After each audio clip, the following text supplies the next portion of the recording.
নমস্কার, তৃষ্ণার গল্প পাঠের আসরে আপনাদের সবাইকে স্বাগত।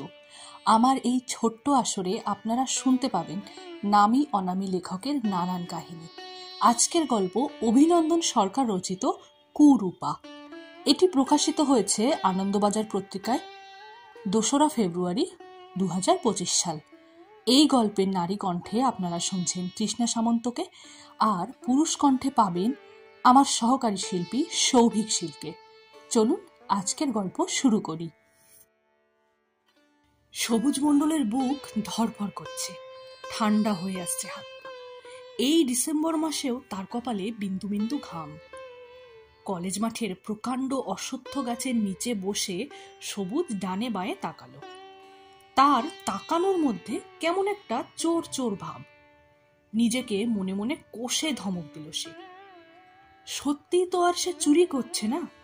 যা করতে চলেছে সেটাকে কোনো দিক থেকে গর্হিত অপরাধও বলা চলে না। তবে মিছিমিছি ঘেমে নিয়ে একসা হচ্ছে কেন সে? মনের সমস্ত জোর এক করে ফোনের পর্দায় ফুটে ওঠা কিপ্যাডে আঙুল ছোঁয়ালো সবুজ। পুরনো এই স্মার্টফোনের স্ক্রিনের মতোই ফুটি ফাটা জীবন সবুজের। না ছিল তার লেখাপড়ার মাথা, না আছে গায়ে গতরে খেটে পয়সা উপায় করার মুরদ। অভাবের সংসারে জন্ম, তার উপরে জ্ঞান হওয়ার আগেই মাথার উপর থেকে বাবার ছায়া গায়েব। দুবারের চেষ্টায় মাধ্যমিক পাশ করতে না পেরে পড়াশোনায় ইতি টেনেছিল সবুজ। তারপর 7 ঘাটের জল খাওয়ার পরে শেষমেশ লোকাল কাউন্সিলরের হাতে পায়ে ধরে মিউনিসিপ্যালিটির জঞ্জাল তোলার কাজটা জুটিয়েছে। উপরি উপার্জনও কিছু হয়ে যায় মাঝে মাঝে। এলাকার কয়েকটা ফ্ল্যাটের বাথরুম পরিষ্কার করে দেয় সবুজ। রোববার করে বাবুদের 2-3টে গাড়ি ধুয়ে মুছে সাফ করে দেয়। সব মিলিয়ে একরকম চলে যাচ্ছে সবুজের। একা মানুষ, সকাল্লাদেরও বালাই নেই। এক গাদা টাকা উপার্জন করেই বা কি করত সবুজ? যে থাকলে পৃথিবীটা অনেকটা সুন্দর হতো, সে নিজেই তো সেই কবে সবুজের হাত ছেড়ে চলে গেছে। মিউনিসিপ্যালিটির গাড়ি নিয়ে সকালের দিকে পাড়ায় পাড়ায় ময়লা তুলতে বেরোয় সবুজ। সেই নীল ভ্যান গাড়ির পিছনে সাদা কালি দিয়ে গোটা গোটা করে লেখা আছে, সুখ স্বপ্নে, শান্তি শ্মশানে। শ্মশানে শান্তি আছে কিনা তা সবুজের জানা নেই। তবে স্বপ্ন দেখে যে সুখ সে পায়, তার তুলনা আর কোথাও নেই। স্বপ্ন বিষয়ে সবুজের একটা বিশেষ ক্ষমতা আছে। চাইলেই নিজের মন মতো স্বপ্ন দেখতে পারে সে। কথাটা সামান্য ভুল হলো। যে কোনো স্বপ্ন নয়, শুধু জবার স্বপ্ন। 2.5 বছরের সম্পর্ক ছিল জবার সঙ্গে সবুজের। কুলতলা কলোনির জবা ঘোষ। দুর্জনে বলে রূপ বিতরণের সময় নাকি ঈশ্বর কিঞ্চিৎ কার্পণ্য করেছিলেন জবার ব্যাপারে। তাই নিজের চেহারা নিয়ে গভীর একটা হীনমন্যতা ছিল জবার। হীনমন্যতা থাকা আশ্চর্যের নয়। তার মোচা নাক, খুদে খুদে চোখ, গালময় ব্রণর অমসৃণতা, রং ময়লা, খয়াটে চেহারা, খামতি তো ছিলই অনেক। জবার পাশাপাশি সবুজকেও কিছু কিছু কটূক্তি সহ্য করতে হতো। বন্ধু মহলে আলোড়ন পড়েছিল সবচেয়ে বেশি। লোকের কথা তেমন গায়ে মাখত না সবুজ। তবে একদিন বাড়াবাড়ি হলো। অর্জুনপুর মাঠের কোণে অন্ধকারে বসেছিল ওরা কয়েকজন। সবুজকে দেখে হই হই করে ডাকলো। সাইকেল দাঁড় করালো সবুজ। কৌতুকের স্বরে নেতাই বলল, কিরে সবুজ, তোর বিশ্বসুন্দরী গার্লফ্রেন্ড কেমন আছে? সবুজ সাইকেল ঘুরিয়ে চলে যাচ্ছিল। তখনই কেষ্ট গলায় মধু ঢেলে বলল, ওকে ওভাবে বলিস না, সবাই কি রূপে গুণে অনন্যা হয়? তবে সবুজ যে ওই মেয়েকে উদ্ধার করেছে সেটা তো একটা সামাজিক কর্তব্য, তাই না? সবুজ না থাকলে এই মেয়ের কি গতি হতো ভেবেছিস? দাঁতে দাঁত চেপে চুপ করে থাকে সবুজ। ভাঙাল শিবুর মুখের আগুল কম। সে বলে ওঠে, মিছা পেঁচাল পারো কেন তোমরা? শোনো নাই, লাভ ইজ ব্যালাইন্ড। যারে দেখা মনে হয় কিবা হাঁড়ি কিবা ডোম, সব হরমোনের খেলা, বুঝলা? খেদি পেশিরে মনে হয় নূরজাহান, ফাটা পুরু ঠোঁটেরে কমলা লেবুর কোয়া মইনা হয়। হাই পাওয়ারের চশমার পেছনে ঢ্যাবলা মারা টেঁড়া চোখ, দেখা মনে হয় অতুল চক্ষু। সবাই হাসে, ব্যঙ্গের নিষ্ঠুর হাসি। নেতাই এগিয়ে এসে বলে, তা সেই আসল কথাটাও আমাদের থেকে লুকিয়ে গেলি সবুজ। সারা দিন মেয়েটাকে নিয়ে মেতে আছিস, বন্ধু বান্ধবদের পর্যন্ত ভুলে গেলি। কিছু তো স্পেশাল ট্যালেন্ট আছে পেতনিটার। তা হরমোন জায়গাতে কি কি করে একটু বল, আমরাও শুনি। হ্যাঁ হ্যাঁ। চোখে মুখে কদর্য ইঙ্গিত। সবুজ আর সহ্য করতে পারে না। নেতাইয়ের নাক লক্ষ্য করে ঘুষি চালায়, হই হই পড়ে যায়। সবুজ রোগা প্যাংলা মানুষ, 4 জন জোয়ানের সঙ্গে সে একা পারবে কেন? ফলে দস্তুর মতো আড়ং ধোলাই খেয়ে সাইকেল হাঁটিয়ে লেংচে লেংচে বাড়ি ফেরে। ছোট শহর, খবর পৌঁছে যায় জবার কাছে। ঝগড়া মারামারির কারণ জানতে পেরে একেবারেই মুষড়ে পড়ে সে। সবুজের এই অবস্থার জন্য নিজেকে দায়ী মনে হতে থাকে তার। বলে, এত লোকের কথা শোনার থেকে ছেড়ে দাও না আমাকে, তুমিও বাঁচো আমিও বাঁচি। কালশিটে পড়ে যাওয়া চোখ তুলে জবার দিকে তাকাতো সবুজ, আর তারপর তাকিয়েই থাকতো। সবুজের চোখে জবা পৃথিবীর সেরা সুন্দরী। গঙ্গার ধারের বিকেলগুলোয় অথবা কোনো সস্তার রেস্তোরাঁর ঘুপচি কেবিনে বসে ঘন্টার পর ঘন্টা জবার মুখের দিকে তাকিয়ে থাকতে পারত সবুজ।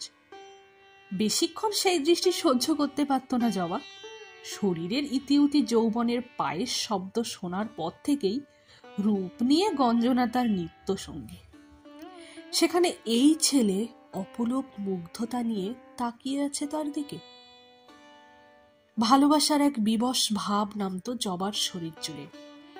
বিব্রত ভালো লাগা মিশে যেত স্বরে। সে বলতো,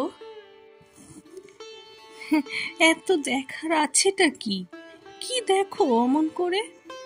সবুজ চুপ করে থাকতো। এ কথার কি উত্তর দেয়া যায়? কেউ বুঝবে না, জবাও না। সবুজ কি করে বোঝাবে সবাইকে? কাউকে ভালো লাগার 1000 একটা কারণ থাকতে পারে, কিন্তু ভালোবাসার কি কোনো কারণ আদৌ লাগে? ভালোবাসা তো এমনি এমনি হয়ে যায়, কোনো কারণ ছাড়াই। সম্বন্ধটা এনেছিল জবার মামা। হতকুচ্ছিত মেয়ে বলে তো আর তাকে সবুজের মতো কাঠ বেকারের গলায় ঝুলিয়ে দেয়া যায় না। তার থেকে ডিভোর্সি 2 বাচ্চার বাবা বরং পাত্র হিসেবে অনেক উপযুক্ত। কোন দূর দেশে যে বিয়ে হয়ে গেল জবার, সবুজের সঙ্গে আর কোনো যোগাযোগই রইল না। ইচ্ছে করেই খবর নেয়নি সবুজ। মানুষটাকেই যখন রাখতে পারল না, তখন খবর রেখে কি করবে? শেষ দেখার দিন কান্না লুকানো হাসি হেসে জবা বলেছিল, নাও তোমার ঘাট থেকে আপন বিদেয় হলো। খুব ভালো থেকো তুমি, আর আর চাঁদপানা একটা মেয়ে বিয়ে করে সুখী হয়েও, কেমন? জবার বিয়ে হয়ে যাওয়ার 2 রাত্রি পরে নিজের আশ্চর্য ক্ষমতার ব্যাপারটা প্রথমবার বুঝতে পারে সবুজ। যেমন খুশি স্বপ্ন দেখতে পারছে সে, সেই স্বপ্নে গল্প করতে পারছে জবার সঙ্গে। তার কাজ ঘেঁষে বসতে পারছে, তাকিয়ে থাকতে পারছে জবার মুখের দিকে। এমনকি জবার আঙুলগুলো নিয়ে খেলাও করতে পারছে সবুজ। আর এ তো জীবন্ত স্বপ্ন, জিওল মাছের মতো কিলবিল করা স্বপ্ন, যেন হাত বাড়ালেই ছুঁয়ে দেয়া যাবে স্বপ্নকে। হাতে ফুটে যাবে স্বপ্নের কাঁটা। 8 বছর এভাবেই চলেছে। তাল কাটলো রোববার সকালে বিশ্বরূপ মুখার্জির গাড়ি ধুতে গিয়ে। প্রথমে ঝাড়ু দিয়ে আলতো করে গাড়ির উপরে জমে থাকা ধুলো ঝেড়ে ফেলতে হবে। তারপর কয়েক বালতি জল ঢালা, শ্যাম্পু দিয়ে ঘষে ঘষে চমকিলা করে দিতে হবে গাড়ির বডি, কাচের মতো, যেন মুখ দেখা যায়। গাড়ি ধোয়া হয়ে গেলে বিশ্বরূপ মুখার্জি তার হাতে 100 টাকার একটা নোট ধরিয়ে দিয়ে বললেন, তুই দেখছিস এই মান্ধাত্তার আমলেই পড়ে আছিস সবুজ। প্রথমটায় সবুজ বুঝে উঠতে পারেনি। ওপাড়ার বাঁধনা লোটে ওরা সব গাড়ি ধোয়ার একটা মেশিন জুটিয়েছে কোথা থেকে যেন, পিচকিরির মতো শো করে জল বেরোয়। সে কি ফোর্স, বাপ রে! সবুজের তো এখনো আপনার জগন্নাথ দশা। সেই কথাই কি বলছেন বিশ্বরূপদা? জোর করে খানিক স্মার্টনেস আমদানি করে সবুজ বলল, মেশিনের কথা বলছেন নাকি দাদা? আমারও সব লাগে না, হাতই কাফি। দেখেন গাড়ি ঝকঝক করছে কেমন, এক্ষুনি শোরুম থেকে বের হলো মনে হচ্ছে। বিশ্বরূপ মুখার্জি মুখ বিকৃত করে বলেছিলেন। আমি কি সেই কথা বলেছি হাদারাম? এই জামানাতেও যে ছেলে বোতাম টেপা ফোন নিয়ে ঘোরে তাকে আর কি বা বলা যেতে পারে? দাঁড়া 1 মিনিট। ঘরের ভিতর থেকে একটা পুরনো স্মার্টফোন এনে সবুজের দিকে এগিয়ে দিয়ে বিশ্বরূপ মুখার্জি বলেছিলেন, এই নে, বার কয়েক হাত থেকে আছাড় খেয়ে স্ক্রিনটা একটু চির খেয়ে গেছিল, কিন্তু ওয়ার্কিং কন্ডিশনে থাকা ফোন, সিম ভরে নিলেই। হ্যাঁ, আজকাল সবার হাতে এমন ফোন দেখে সবুজ, তবে তার নিজের কপাল যে এভাবে খুলে যাবে তা ভাবেনি কখনো। ঘুরিয়ে ফিরিয়ে ফোনটা দেখতে দেখতে সে আমতা আমতা করে বলেছিল, মানে দাদা, কত টাকা দিতে হবে? বিশ্বরূপ মুখার্জি স্নেহ মেশানো ধমক দিয়েছিলেন। যা পালাও এখান থেকে। ফোন হাতে পেতেই হঠাৎ মন উচ্চাটন হয়ে উঠেছিল সবুজের। এক ফ্ল্যাটে বাথরুম পরিষ্কার করতে করতে সবুজ শুনেছিল সেই বাড়ির জ্যাঠামশাই নাকি ফ্রেন্ড বুকে ঢুকে নিজের ছোটবেলার এক প্রিয় বন্ধুকে খুঁজে পেয়েছেন। সবুজের হাতেও তো এখন বোতাম টেপা বোকা ফোন নেই, আছে চালাক চতুর স্মার্টফোন। তাহলে সবুজই বা পাবে না কেন? কেমন আছে জবা, কি করছে আজকাল? সবুজের কথা কি দিনান্তে একবারও মনে পড়ে তার? সে কি জানে এই 8 বছরেও সবুজ ভুলতে পারেনি তাকে? সে কি জানে আজও প্রায় প্রতি রাতে জবাকে নিজের কত কাছে অনুভব করে সবুজ? হয়তো রক্ত মাংসের জবা নয়, স্বপ্নের জবা, তবু জবা যে আসে এটা তো আর মিথ্যে নয়। মিউনিসিপ্যালিটির অ্যাম্বুলেন্স চালায় অজিত, তাকে গিয়ে ধরল সবুজ। অজিত মোটামুটি খলিফা স্বভাবের ছেলে, স্মার্টফোন বিষয়ে তাকে অথরিটি বলা চলে। সবুজের ফোনে সব সেটিং করে দিয়ে সে বলেছে, নাও সবুজদা, পুরো আপ টু ডেট হয়ে গেছে। এখন তোমার ফোনে হাউস দ্যাট, ফ্রেন্ড বুক সব আছে। আতস কাঁচ আঁকা জায়গাটাতে কাঁপা কাঁপা হাতে সবুজ টাইপ করল জবা ঘোষ।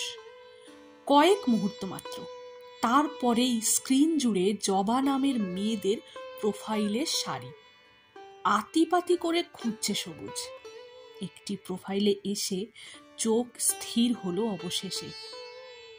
জবাকে চিনে নিতে অবশ্য বেশ কিছুটা সময় লাগলো তার। প্রোফাইল ঠাসা স্বল্প দৈর্ঘ্যের ভিডিও, বাজার চলতি বিভিন্ন গানের সঙ্গে নেচেছে জবা। 8 বছরে জবা প্রায় পুরোপুরি পাল্টে গেছে, যেন একটা নতুন মানুষ।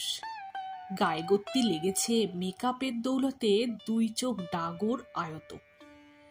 কালো মেয়ের গায়ের রং যেন ফেটে পড়ছে, আলো ঠিকরে যাচ্ছে মাছি পিছলনো ত্বকে। কোন জাদুমন্ত্রে সেদিনকার সেই কুরূপা আজ সোশ্যাল মিডিয়ার সেলিব্রিটি। লাখে লাখে ভিউয়ার, ফলোয়ার। জবার লাশে কটাক্ষে শরীরই হিল্লোলে কুপোকাত নেট পাড়া। নতুন একটা ভিডিওতে জনপ্রিয় গানের সঙ্গে শরীর দোলাতে দেখা যাচ্ছে জবাকে। অনেক চেষ্টা করেও আঁচল রাখতে পারছে না যথাস্থানে, সরে যাচ্ছে বারবার। চোখ সরিয়ে নিতে গিয়েও পারল না সবুজ। আশ্চর্য এক আকর্ষণে তাকিয়ে রইল স্ক্রিনের দিকে। এখন অনেক রাত। সবুজ শুয়ে আছে তার ঘরের নড়বড়ে তক্তপোষে। সারা দিন হাড় ভাঙা খাটুনি গেছে। তারপরেও সবুজ অবসন্ন নয়, বরং তাকে খুশি খুশি দেখাচ্ছে। বিশ্বরূপ মুখার্জির ফোন আজ বিকেলে তাকে ফেরত দিয়ে এসেছে সবুজ। হতবাক বিশ্বরূপ মুখার্জিকে সে জানিয়ে দিয়েছে তার বোকা ফোনই ভালো, এই বয়সে নতুন করে স্মার্ট হওয়ার ইচ্ছে তার নেই। কাল সকালে ডিউটি। হুইসেল বাজিয়ে পাড়ায় পাড়ায় জঞ্জাল তুলতে যাবে সবুজ। বোতাম টেপা ফোনে অ্যালার্ম দিয়ে সে পাশ ফিরে শুল। একটু পরে সে একটা স্বপ্ন দেখবে, বহুবার দেখা স্বপ্ন, তবু এতটুকু পুরনো হয়নি। সেই স্বপ্নে সবুজ এক পৃথিবী গল্প করবে, একটা মেয়ের সঙ্গে হাত ধরাধরি করে বসে থাকবে তেপান্তরের নিঝুম গাছতলায় অথবা নদীর তীরের নিরালা বেঞ্চে, আর অন্তহীন তাকিয়ে থাকবে পৃথিবীর সুন্দরতম সেই নারীর মুখের দিকে। এলোমেলো দাঁতের খয়াটে চেহারার সেই নারীর ছোপ ধরা গালে খেলা করে যাবে লজ্জার রক্তিমতা। সে বলে উঠবে, এত দেখার কি আছে? কি দেখো অমন করে?